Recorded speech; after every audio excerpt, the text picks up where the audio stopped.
प्रदायिनि मञ्जुळवासिनि वेदनुते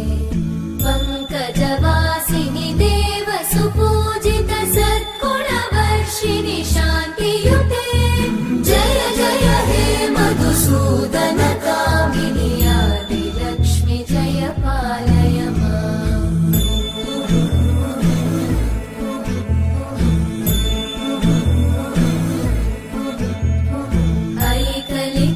ऐकलिकल्मषनाशिनि कामिनि वल्पितरूपिणि वेदमये क्षीरसमुद्भव मङ्गलरूपिणि मन्त्रनिवासिनि मन्त्रनुते मङ्गलदायिनि अम्बुजवासिनि देवगणाश्रितपादयुते जय जय हे मधुसूदन कामिनि धान्यलक्ष्मि जय पालय माम् जय वरवर्णिनि वैष्णवि भार्गवि मन्त्रस्वरूपिणि मन्त्रमये सुरगणपूजित शीघ्रफलप्रद ज्ञानविकासिनि शास्त्रनुते भवभयहारिणि पापविमोचनि साधुजनाश्रितपादयुते जय जय हे मधुसूदन कामिनि धैर्यलक्ष्मि जय पालय माम्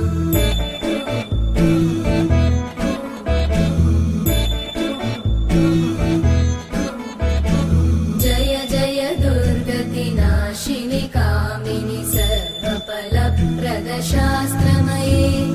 रथगजतुरगपदादिसमानुत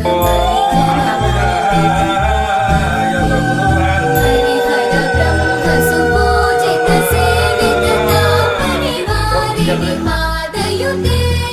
जय जय हे मधुसूदन कामिनि श्रीगजलक्ष्मी पालय माम्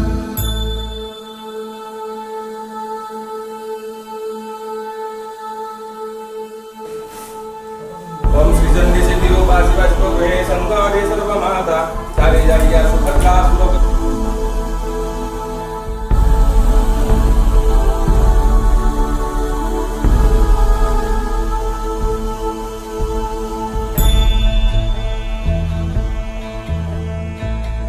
ऐकगवाहिनि मोहिनि चक्रिणि रागविवर्धिनि ज्ञानमये गुणगणवारिधि लोकहितैषिणि सप्तस्वरवरगाननुते सकलसुरासुरदेव मुनीश्वर मानववन्दित पादयुते जय जय हे मधुसूदन कामिनि सन्तानलक्ष्मि पालय माम् जय कमलासनि सद्गतिदायिनि ज्ञानविकासिनि गानमये अनुदिनमर्चित कुङ्कुमधूसरभूषित वासित वाद्यनुते कनकधरा स्तुति वैभववन्दित शङ्कर देशिक मान्यपते जय जय हे मधुसूदन कामिनि विजयलक्ष्मि जय पालय माम् प्रणतसुरेश्वरि भारति भार्गवि शोकविनाशिनि रत्नमये मणिमयभूषित कर्णविभूषण शान्ति समावृत हास्यमुखे नवनिधिदायिनि कलिवलहारिणि काम्यफलप्रद हस्तयुते जय जय हे मधुसूदन कामिनि विद्या लक्ष्मि पालय माम् धिमि धिमि धिं धिमि धिं धिमि धिं धिमि धुन्दुभिनादसुपूर्णमये धुम धुम धुं धुम धुं धुम धुं धुम शङ्खनिनाद सुवाद्यनुते वेदपुराणेतिहास सुपूजित वैदिक मार्ग प्रदर्शयुते